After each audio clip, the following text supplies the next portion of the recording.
Hi, I'm Jeff Moran. I want to welcome you to Healthy Marriage Tips, where we are continuing our series on relationship roadblocks and dealing with them. Today, we're going to be talking about reducing the fear relationship roadblock. Yesterday, I talked about how fear becomes a roadblock, almost a wall that keeps things from progressing in your relationship. And we're going to talk today about reducing that fear.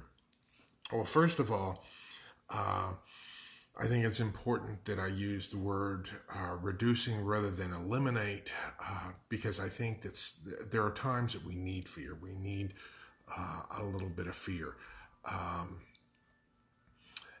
But it doesn't have to be the paralyzing type of fear that keeps you from doing things. Now, let me explain a little bit beyond that, because when you have fear, there's realistic fears and unrealistic fears. I mean, the realistic stuff comes from experiencing traumas in your life and bad things that happened, and you need some of that as a form of self-protection. It's the other one that causes us more problems, the imagined fear, the imagined responses, and that's what I'm going to go ahead and talk about. Now, in terms of reducing it, I've got three things that you can do. The first one I refer to as seeing the goal behind it. What I mean by that is many times we can overcome fears if we see the greater good or greater goal behind it. For example, for whatever reason, you may have not reached out to your neighbors, maybe out of fear or whatever. I doubt that you go knocking on your neighbor's door at 2 or 3 in the morning. Now, if there was a fire at your neighbor's house, you wouldn't hesitate to knock on their door at 2 or 3 in the morning, get them out of bed, and save them. What made the difference? Well, the difference is you see the danger, you see the goal behind it, and fear is no longer an obstacle. It's not that the neighbors change, the circumstances change. And when you see the goal behind it, might be something for the benefit of your children, it may be something for improving the quality of your life. This may be where you need to tap into some of your spiritual beliefs in order to be able to see beyond it, because that way we don't see. It's almost like we jump over the wall. The wall's no longer a barrier at that point. Now, another method or approach is testing your false belief, because many times what happens, you've got a false belief that is keeping you locked into the fear.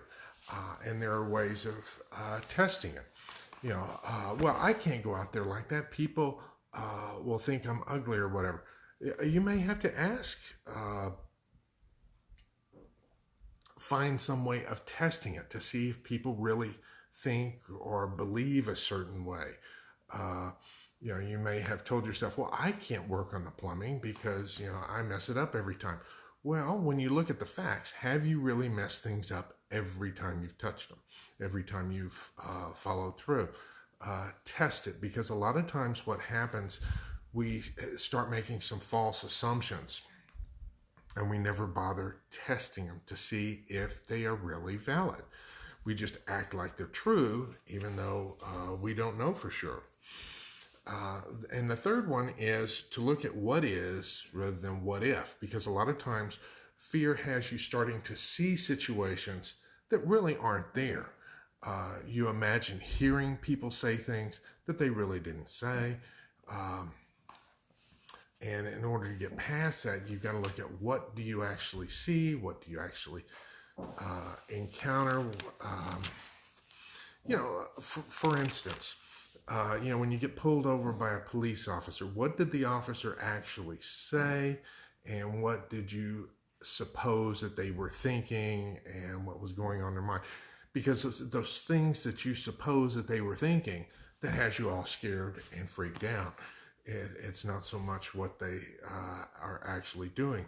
And many times it's that talk in our head that's producing more fear than anything else. So I encourage you, look at what is, test your false belief, and see the goal beyond the obstacle.